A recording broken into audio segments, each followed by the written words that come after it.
Edward Syed अपनी book orientalism में modern linguistic theory को एक्सेप्ट नहीं करते और जो मॉडर्न लैंग्वेज फैमिलीज बनाई गई है उस थ्योरी को चैलेंज करते हैं। उनका ये मानना है जो जो मॉडर्न लैंग्वेज बनाई गई है इसमें जो प्रोटो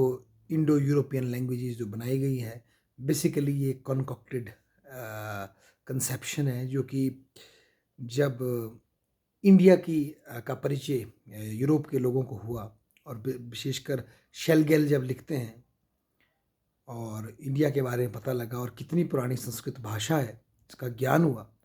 तो बेसिकली जो एक क्रिश्चियनिटी का जो एक एथोस वेस्टर्न माइंड में था वो चैलेंज हो गया कि क्रिश्चियनिटी और इवन जो हमारी जो हिब्रू लैंग्वेज है उससे भी पुरानी एक लैंग्वेज है। तो उससे पहले जो उनकी एक थ्योरी थी कि एक हायरार्की है लैंग्वेज की, हिब्रू सबसे पुरानी लैंग्वेज है और बाकी लैंग्वेजेस उसके बाद आती है, अरबियन और दूसरी लैंग्वेज उसके बाद आती है। उसको बड़ी गहरी चोट लगी और अब उन्हें एक नई थ्योरी कंस्ट्रक्ट करनी थी और स्पेशली तब जबकि इंडिया जैसे एक पॉलिथिस्टिक और एक नई कंट्री जो सामने आई जो कि उनसे भी एंशियंट सिविलाइजेशन को रखती थी और संस्कृत उसकी एक लैंग्वेज थी जो कि मच मोर रिफाइंड थी लैटिन से ग्रीक से। तो ऐसे में हायरार्की ऑफ लैंग्वेज जो चल रही थी उसमें दिक्कत आनी शुरू हो गई।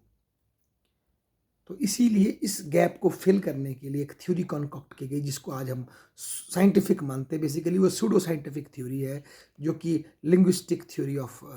लैंग्वेज की जो फैमिली जो बनाई गई कि इंडो यूरोपियन लैंग्वेजेस और इस तरह की एक थ्योरी कंस्ट्रक्ट की गई जबकि उसकी इन रियलिटी उसका प्रूफ नहीं है पर एक थ्योरी को बैक डेट पे कंस्ट्रक्ट किया गया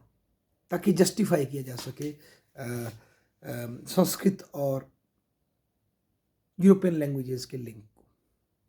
तो बेसिकली उसके लिए फिर आर्यों की सेंट्रल एशिया से माइग्रेशन को दिखाया गया। और मज़े की बात यह है कि अगर आर्य होड्स पे आए थे तो ऋग्वेदा जैसे ग्रंथों की कंपोजिशन वो कैसे कर सके जिसमें कि बहुत ही हाई लेवल का मैथमेटिक्स यूज़ हुआ है, बहुत ही हाई लेवल की पोइट्री यूज़ हुई है जो कि एक प्लेन्स में दौड़ने वाले आदिवासियों से एक्सपेक्ट नहीं की जा सकती। तो वो उनको फ़र्क नहीं पड़ता पर वो थ्योरी कंस्ट्रक्ट की गई कि इंडिया में भी और एज वेल ईरान और सेंट्रल यूरोप से जो है पूरे सेंट्रल यूरोप से लेकर अब यूरोप तक आर्य जो है सेंट्रल एशिया से गए। ये थ्योरी कंस्ट्रक्ट की गई, इसको रेशियली भी जस्टिफाई किया गया और इसको लिंग्विस्टिकली भी जस्टिफाई किया ताकि एक जो ओरिएंटल नॉलेज अब इन कॉलोनियल स्कॉलर्स के पास आ रहा था उसका कोई मीनिंग कॉग्नाइज किया जा सके। बेसिकली फैक्ट्स को जैसा मानव करता है अपने हिसाब से इंटरप्रेट किया गया, ऐसा एडवर्ड सैड कहते हैं। धन्यवाद।